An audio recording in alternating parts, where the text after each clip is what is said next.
Bonjour à vous tous. Merci de nous accueillir ici à Toulouse. Merci de faire en sorte que nos noms résonnent ici, dans votre ville, à Toulouse. Mais avant de commencer mon discours, je voudrais remercier une personne en particulier, Éric Coquerel.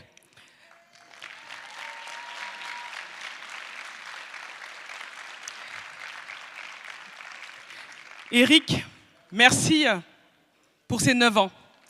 Merci pour ton endurance. Merci pour ton soutien. Merci pour ta loyauté. Merci d'avoir été là dans le combat. Et je vais le redire encore aujourd'hui, c'est l'homme que je remercie. Je ne remercie pas l'homme politique. En tant qu'homme politique, je mettrai en avant l'engagement que tu as pris. L'engagement que tu as pris pour nous en tant que citoyens, pour être garant de nos droits, garant de notre sécurité. Merci d'avoir rempli, en tout cas, jusqu'à aujourd'hui, et de faire en sorte qu'on soit là, ici à Toulouse. On était avant à Épinay, pour pouvoir se faire. Parce que tu as compris que les combats, que la politique peut s'élever que avec la population, que avec des citoyens, que avec des experts. En tout cas, merci pour l'homme politique que tu es. Merci pour la personne que tu es. Merci de nous avoir tous réunis ici.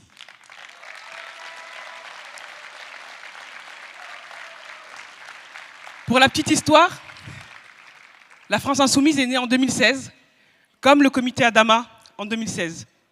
Nous avons avancé ensemble, nous avons navigué ensemble, nous avons construit des choses ensemble. Et c'est ça qu'il faut mettre en avant aujourd'hui. Ce qu'il faut mettre en avant aussi aujourd'hui, c'est comment on a imposé à cette sphère politique, comment on a imposé à la gauche le fait de porter les questions des violences policières, les questions des quartiers populaires, les questions des luttes qu'il y a dans nos quartiers, comment elles se sont construites et comment elles se sont faites. Elles ne sont pas arrivées comme ça. Elles se sont faites avec un travail acharné, avec des personnes, avec des militants, avec des personnes dans les quartiers. Et c'est aussi ces personnes-là qu'il faut mettre à l'honneur aujourd'hui, parce que si nous sommes là aujourd'hui, c'est que des personnes de terrain se sont battues pour qu'on soit là aujourd'hui à Toulouse.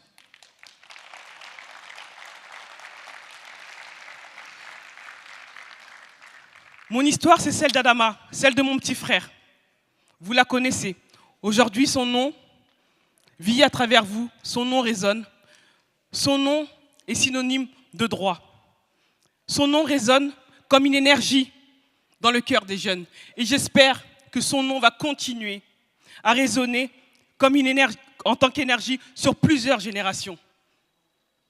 Parce que pour moi, l'égalité, la justice et la vérité est un combat éternel, est un combat qui ne se finit pas, mais est un combat qu'on peut améliorer. Le combat de mon frère est synonyme de combat. Le combat de mon frère est synonyme de violence policière. Le combat de mon frère est synonyme de victoire. Je ne crois pas en échec. Si je suis là, debout, devant vous, c'est parce que nous sommes tous ici convaincus, et vous êtes tous ici convaincus, que nous sommes devenus des guerriers malgré nous, pour pouvoir faire avancer notre pays, pour pouvoir faire avancer notre époque. Parce que les pas d'à côté, parce que les cris qui ne sont pas entendus, parce que les voix qu'on n'entend pas existent. Elles sont réelles et elles sont là. Et moi, je vais vous dire ce qu'on m'a dit il y a 9 ans. Ne laisse personne parler à ta place. Ne laissez personne parler à votre place.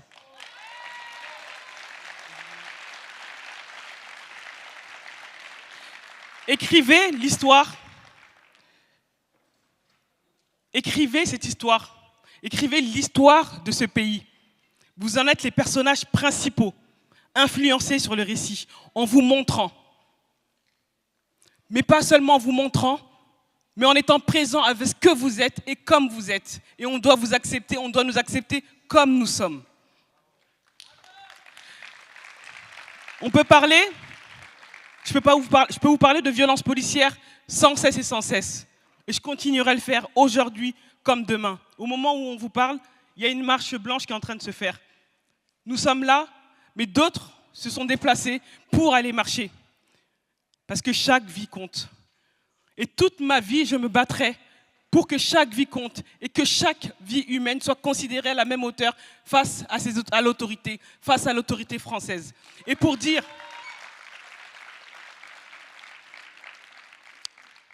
et surtout pour vous dire que personne n'a le droit de mourir parce qu'il a croisé les forces de l'ordre. Nos frères n'auraient pas dû mourir parce qu'ils ont croisé les forces de l'ordre. Aucun. Aucun de ces noms, aucune personne ne doit mourir parce qu'il a croisé les forces de l'ordre. Et ça doit faire partie de notre combat. Parce qu'aujourd'hui, ils ne sont pas là, nous sommes leur voix vivante. Nous sommes là pour porter leur nom, nous sommes là pour porter leur voix.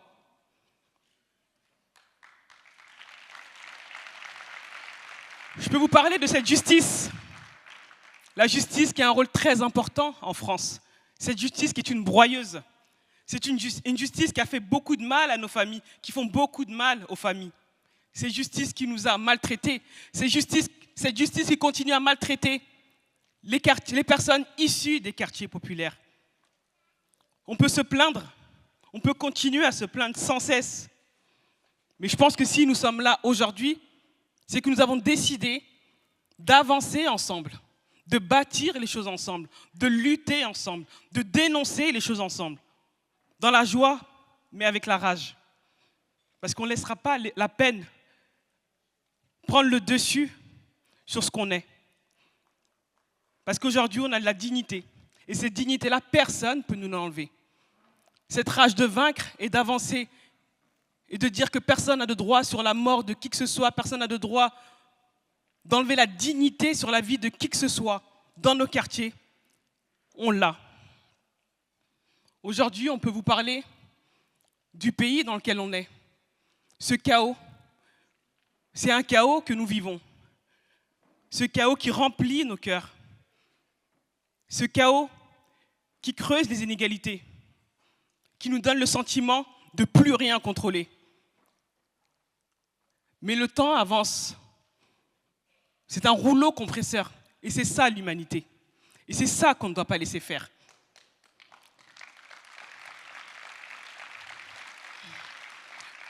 Je ne suis pas là pour vous donner un programme politique. Je n'ai pas cette prétention. Aujourd'hui, si nous sommes là, tous ensemble, si moi je suis là, ici, devant vous, c'est nous croyons aux mots. Mais les mots, ils ont seulement un sens s'ils sont portés par un sentiment, s'ils sont portés par un lien. Ce que j'ai envie de vous dire à toutes et à toutes ici, c'est de prendre ce qu'il y a de plus précieux, l'amitié qu'il y a entre nous. Cette fraternité-là qui est incontournable, qu'il faut partager à nos enfants. Cette fraternité qui va construire notre humanité. Parce qu'aujourd'hui, si on doit avancer dans ce monde, si on doit avancer en France, si on doit avancer, si on doit parler politique, elle ne peut pas se faire si on n'avance pas ensemble, si on n'avance pas avec des personnes qui nous ressemblent, avec des personnes qui nous rassemblent. Et on n'ira nulle part s'il n'y a pas des personnes qui nous ressemblent et s'il n'y a pas des personnes qui nous rassemblent.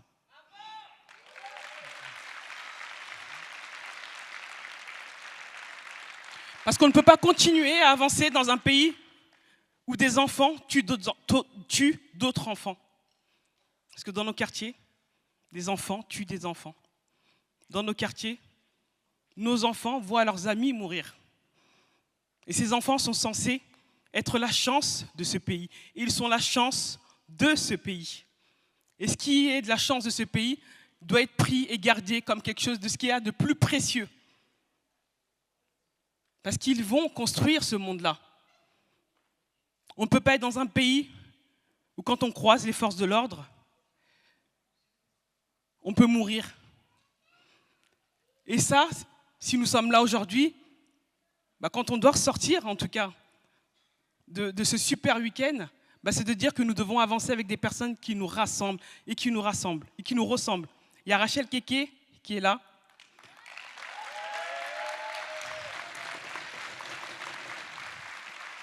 Elle nous ressemble, elle nous rassemble. On était à ses côtés, nous étions à ses côtés. Quand ces femmes de ménage se sont battues.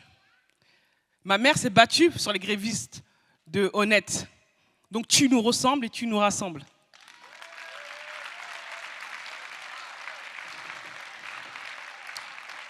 Quand on impose à cette gauche toutes ces questions-là, quand on fait l'appel de ces gilets jaunes et qui viennent et qui suivent, on impose nos positionnements.